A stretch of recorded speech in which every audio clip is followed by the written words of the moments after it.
Welcome to the boat show, and here we are in beautiful downtown Miami Beach. We're with grady-white and we're checking out a world debut, USA debut.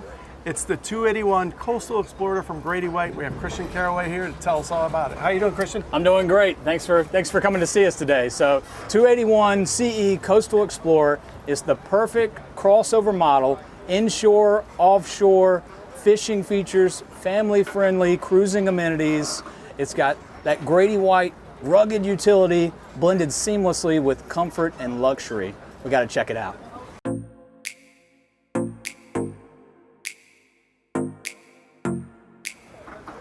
So Christian, before we talk about the features in depth, what I want to talk about, we can pull off just about every cushion except for these two helm chairs right here, and we can fish this thing hard, correct? From the back to the front. Let's talk about that. You're absolutely right. It's a grady-white. It's a fishing boat for sure. It's got the rod holders, the live wells, the rod storage, the padded bolsters around the gunnel. And so yeah, when you don't want the cushions, get them out of the way. Stow them inside the head compartment, leave them in the back of the pickup truck or on the dock. Don't even worry about it. But when you want to flip the switch and turn it into that family-friendly cruising boat, you've got everything, you're ready to go. So let's talk about the bow of the boat, because if I'm going to cast, I think that's where I want to do it. I noticed the step, I noticed the safety, looks great.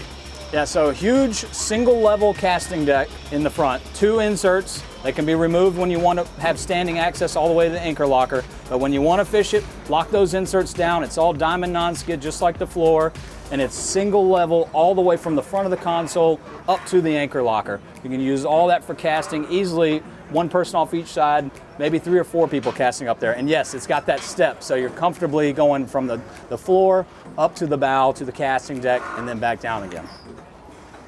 Fantastic, and we have plenty of storage up there, and we have a head. I'm a pretty big guy, you're a pretty big guy, but we got space. Yep, got plenty of space. We'll talk about storage. Storage is always key for anybody that owns any boat. They've got a lot more stuff than they thought they'd have, and it's got to go somewhere.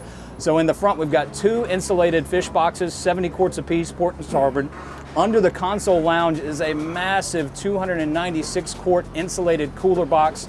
All of those drain directly overboard like any cooler, any live well, and any grady-white. No pumps, no float switches, no macerators. It's all just relying on gravity. And jumping inside the head compartment, you're right, plenty of space, flushable electric flush head with a holding tank. That's one of the first questions that any woman who gets on the boat asks. Is the head flushable? Yes, it is. You go down there and use it just like you're at your house. You've got all that comfort, all that luxury built right in, even though it's an inshore, offshore hybrid center console. It's here. So when you're ready to take the wheel, we're going to do it in comfort right up here for me and my first mate, correct? Yeah, so this particular model we're showing at the boat show today has the upgraded Elite Lean Bar. It's got individual captain's chairs. Everybody has their own flip armrests, their flip bolsters, and they can be adjusted fore and aft. Base boat still has a very comfortable bench seat, but the upgrade to the Elite Lean Bar is certainly one that you'll want to consider. Flipping around to the helm, you can see we've got dual 16-inch Garmins, 16 inches on a 28-foot center console inshore-offshore crossover. That's a lot of display. You're going to be able to see everything you need and then some. Of course, we've got power by Yamaha. This one's got the full maneuverability, so we've got autopilot panel, joystick. Of course, it's all digital electric integrated steering on the twin 300s on the back. We'll talk about that in a minute. And then again, storage in the radio box, storage in the chart bag, storage on top of the console, storage in the front of the lean bar. We've got places everywhere to store whatever you need. So Christian, if we run into foul weather, we're protected, and if we're in beautiful weather, we can protect ourselves as well, correct? That's correct. So we do have the full height windshield, goes all the way up. We've got an optional set of canvas wings if you want that.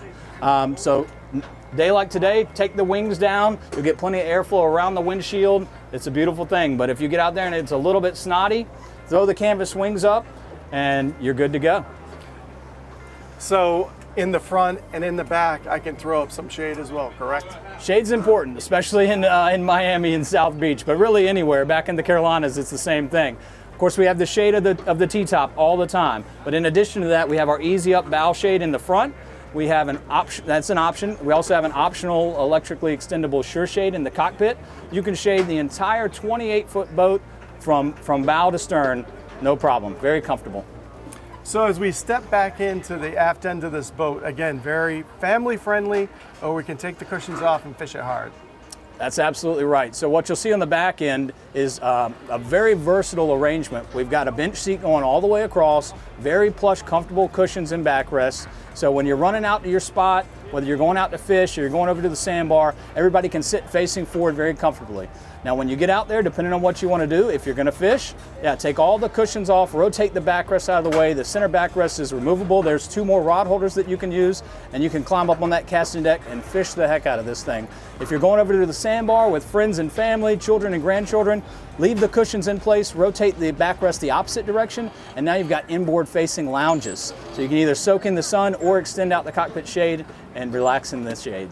So Christian, I know your kids and my grandkids, sometimes when they're swimming in the water, it's not so easy to get them in to the boat. How can we do that? Getting them in the boat is definitely the hard part. Kids love the water. So this boat has a standard, first of its kind, electrically folding sport deck. And it's essentially a dive platform. You push a button, it folds itself down. It's got a detachable reboarding ladder. So if you're at the swimming spot or you're anchored up in about 3.5 feet of water, fold that thing out, let the kids and grandkids jump off of it, climb back in, and rinse and repeat. If you're fishing and you get offshore and you hook that big tuna, fold the door down. You can drag them right through from the water line. And then even for water sports, you think about getting in and out of the boat with wakeboarding. You can sit right there, hang your feet over the side, hook the wakeboard up, grab the rope, and you're ready to go. So very versatile feature, but very cool and a first of its kind on a grady-white. So let's talk about the leaning post area, and we got a rocket launcher right over our head. Yep, more fishing features everywhere you look. We've got 4 rocket launchers right across the back of the hardtop, an additional 4 rocket launchers on the back of the lean bar. You can take all your rods with you, no shortage of places to keep them, and we've even got storage under the gunnel for a couple more rods. So Christian, I love the boat, but really I want to put my hands on the wheel and take her for a spin. Tell me about these Yamahas on the back and the performance. Yeah, so we've got twin 300 Yamahas. As I mentioned before, all the steering is integrated and electric. Cruises beautifully right at about 30 miles an hour. You're getting a little over 2 miles per gallon. Holds 160 gallons of fuel, so your range is in that mid to high 300 mile range. But when you want to crank it up, throw the throttle down, you're going to get up over 57 miles an hour, which is rolling in this thing, but it feels good. You're in control the entire time. So when we talk about this boat, I'm an inshore guy, you know what I mean? It checks a lot of boxes, but we can go offshore as well. Absolutely. So the hull design is the biggest component of that offshore comfort.